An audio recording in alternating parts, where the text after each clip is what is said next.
Electronic voting machine यानी EVM, जिससे आप अपने वोटिंग के अधिकार का इस्तेमाल करते हैं। ईवीएम में आपको जिसको वोट देना होता है वो बटन आप दबाते हैं और बटन के जरिए आपको इस बात पर विश्वास हो जाता है कि आप जिस पार्टी को वोट देना चाहते थे आपने उस पार्टी को वोट दिया और आपका वोट उसी पार्टी को गया भी। ये विश्वास आपको ईवीएम के जरिए दिलवा दिया जाता है। मगर कितना सच, कितना झूठ, कितना फसाना, ये एक एक करके परतें खुलती जा रही हैं दोस्तों। जैसे जैसे रोज दिन गुजर रहे हैं वैसे वैसे ईवीएम को लेकर होने वाले खुलासे चौंकाने वाले हैं। एक रिपोर्ट सामने आ गई है और ये रिपोर्ट ये दर्शाती है कि चुनाव आयोग सब कुछ जानते हुए भी कि ईवीएम में हो सकती है गड़बड़ी भाई, बावजूद इसके अपनी नजरों के सामने सब कुछ होने दे रहा है, मुहर लग रही है। और वो कैसे, किस खबर के आधार पर कह रही हूं आपको बताऊंगी इस वीडियो में दोस्तों। कुछ भी तथ्य छुपाएंगे नहीं, आपसे सारी चीजें बताएंगे। आखिर तक इस वीडियो को जरूर देखिए। नमस्कार, मेरा नाम है जयंती झा और आप देख रहे हैं दी कंटाप। दोस्तों, ईवीएम पर चर्चा बहुत दिनों से शुरू है कि ईवीएम निष्पक्ष है कि नहीं। हालांकि इसको लेकर आंदोलन भी शुरू है, काफी लोग सड़कों पर उतर गए हैं। वकीलों की बात कर लीजिए, कई संगठनों की बात कर लीजिए, वकीलों ने तो बाकायदा आंदोलन जो है छेड़ दिया है और एक ही बात पर वो अड़े हुए हैं कि 2024 का लोकसभा चुनाव किसी भी कीमत पर हम बैलेट पेपर से ही करवाएंगे, ईवीएम से होने नहीं देंगे। इसके अलावा कई ऐसे संगठन हैं जिन्होंने इसके खिलाफ आंदोलन छेड़ दिया है। दोस्तों, इसी बीच एक खबर ने तहलका मचा दिया है। आपकी स्क्रीन पर वो खबर आपको दिखा रही हूं जिसका कहना है लोकसभा चुनाव 2019 से पहले राज्यों ने ईवीएम खराबी की उच्च दर की जानकारी चुनाव आयोग को दी थी। 2019 लोकसभा चुनाव, जी हां दोस्तों, 2019 लोकसभा चुनाव, जब प्रधानमंत्री मोदी जी की सरकार दोबारा आई थी तो याद होगा आपको कितना भौकाल जमाया गया था कि भाई देखिए विकास कैसे हुआ है, विकास का ये नतीजा है। लेकिन क्या वो खराब ईवीएम का नतीजा तो नहीं था? सवाल ये उठ रहा है। दोस्तों, ये जो खबर है कहती है कि एक आरटीआई कार्यकर्ता द्वारा जो डॉक्यूमेंट्स उसको मिले हैं, आरटीआई कार्यकर्ता ने एक आरटीआई दायर की और उसमें जो उसको डॉक्यूमेंट्स मिले हैं उस डॉक्यूमेंट्स में पता चला है कि 2019 के लोकसभा चुनाव से पहले प्रथम स्तरीय जांच के दौरान, पहले लेवल की जो जांच हुई उसके दौरान इलेक्ट्रॉनिक वोटिंग मशीनों के हिस्सों के काम न करने की अपेक्षाकृत उच्च दर, यानी बढ़ता हुआ जो लेवल था चुनाव आयोग के भीतर, उसको लेकर चिंताएं थी। 2019 के लोकसभा चुनाव की बात कर रही हूं दोस्तों मैं। ये बात अगर तब सच थी तो ये चिंताएं अब भी हो सकती है 2024 के लोकसभा चुनाव में भी। और चिंताएं तो सिर्फ चुनाव आयोग को नहीं बल्कि सबको है। हमारा वोट जिसको हम दे रहे हैं उसी को पड़ेगा या किसी और को पड़ जाएगा, यह अभी भी शंकाएं लोगों के मन में है, तो दूर नहीं कर पा रही है चुनाव आयोग।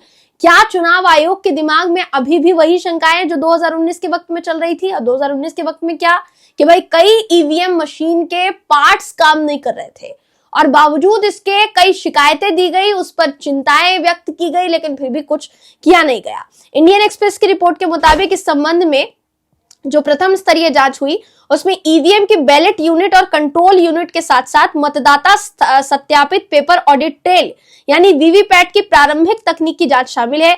यह प्रक्रिया लोकसभा चुनाव से 6 महीने पहले जिला स्तर पर जिला निर्वाचन अधिकारी की देखरेख में इंजीनियर्स द्वारा संचालित की जाती है। अब होता क्या है, ये कह रहे हैं कि प्रथम स्तरीय जांच के दौरान अगर ईवीएम के किसी हिस्से में खराबी आती है तो उसे मरम्मत के लिए निर्माताओं भारत इलेक्ट्रॉनिक्स लिमिटेड या electronics corporation of India limited को वापस भेज दिया जाता है। यानी अगर मान लीजिए कोई ईवीएम खराब है तो उसे उसी कंपनी को भेज दिया जाएगा जो कि ईवीएम का निर्माण करती है। पिछले संसदीय चुनावों के दौरान मतदान प्रक्रिया के दौरान ईवीएम में खराबी आने की घटनाओं ने राजनीतिक हंगामा खड़ा कर दिया था। अब कॉमनवेल्थ ह्यूमन राइट्स इनिशिएटिव के निदेशक वेंकटेश नायक द्वारा आरटीआई के तहत जो उनको डॉक्यूमेंट्स मिले हैं उसमें वो ये दिखाते हैं कि प्रथम स्तरीय जांच प्रक्रिया के दौरान राज्यों से वीवीपैट और कंट्रोल यूनिट के खराब होने की उच्च दर की रिपोर्टें आती रही हैं। यहां तक कि उम्मीदवारों के नाम और मतदान की तारीखों के करीब उनके चुनाव निशानों को मशीनों में डाले जाने के समय तक समस्या बनी रही। सोचिए कि साफ सीधे तौर पर ये आपके वोटिंग के अधिकार के साथ बहुत बड़ा खिलवाड़ है दोस्तों। अगर मशीन खराब है और आप वोट दे रहे हैं तो वोट डल रहा है कि नहीं, ये आपको कैसे पता चलेगा? आपने वोट डाल दिया, लेकिन आप ये नहीं जान पा रहे हैं कि मशीन खराब थी और हमारा वोट गया है कि नहीं। ये इस खबर से उजागर होता है। ये खबर कहती है नागालैंड, अरुणाचल प्रदेश, आंध्र प्रदेश, बिहार, कर्नाटक, केरल समेत कई राज्य थे जहां पर मुख्य निर्वाचन अधिकारियों के कार्यालय के अधिकारियों ने उच्च विफलता दर के कारण अधिक मशीनों की मांग करते हुए चुनाव आयोग से संपर्क किया था, यानी ज्यादा मशीनें मांगी थी। चुनाव आयोग ने आधिकारिक तौर पर किसी निश्चित अस्वीकृति दर को उच्च या स्वीकार्य बताते हुए कोई कट ऑफ सीमा घोषित नहीं की, लेकिन सूत्रों का कहना है कि बैलेट यूनिट, कंट्रोल यूनिट और वीवीपैट के लिए 5% तक की अस्वीकृति दर स्वीकार्य मानी जाती है। हालांकि कुछ राज्य एफएलसी के दौरान 30% तक की दर बता रहे थे। यानी कुल मिलाकर ये कहा जा रहा है कि कई ऐसे राज्य थे जहां पर वोटिंग हुई और उस वोटिंग में बहुत से ऐसे राज्य थे जहां पर ईवीएम मशीनों की मांग हुई, क्योंकि भारी संख्या में ईवीएम मशीन खराब हो गई थी। थोड़े समय पहले दोस्तों एक खबर भी सामने आई थी कि लोकसभा चुनाव से ठीक पहले मशीनें जो है खराब हो गई थी। ऐसी खबर जो है सामने आ रही थी। इससे पहले भी कई दफा ईवीएम मशीनों को लेकर सामने आ चुकी है खबरें कि एक साथ कई ईवीएम मशीन गायब हो गई। हालांकि चुनाव आयोग ने बार बार ऐसी खबरों का खंडन किया है, मगर अभी तक इस खबर पर कोई फिलहाल प्रतिक्रिया सामने चुनाव आयोग की नहीं आई है। तो ये जो खबर है ये कहती है कि वास्तव में फाइल नोटिंग में कई अधिकारियों ने उच्च विफलता दर चिंता व्यक्त की थी, जिसके चलते कारणों की पहचान करने के लिए 2 ईवीएम निर्माताओं से रिपोर्ट की मांगी गई थी। लोकसभा चुनाव के लगभग 2 साल बाद तक ये मुद्दा कायम रहा, जिसके कारण 2020 में बिहार और 2021 में पंजाब, उत्तराखंड और उत्तर प्रदेश में हुए विधानसभा चुनाव में अधिकारियों ने प्रथम स्तरीय जांच के दौरान इसी तरह की समस्याओं को लेकर शिकायत की थी। यानी 2020 में जो विधानसभा चुनाव हुआ था बिहार में, 2021 में पंजाब, उत्तराखंड और उत्तर प्रदेश में विधानसभा चुनाव हुआ था, तो उसमें भी ईवीएम में खराबी थी। सोचिए, इतनी ईवीएम में खराबी और इतनी शिकायत, बावजूद इसके चुनाव आयोग ये साबित करने में लगा हुआ है कि ईवीएम में खराबी नहीं हो सकती है। भाई, ईवीएम तो निष्पक्ष है, जबकि इनके पास दर्जनों शिकायत, हजारों शिकायतें गई होंगी, बावजूद इसके मानने के लिए तैयार नहीं है कि ईवीएम में कोई गड़बड़ी हो सकती है।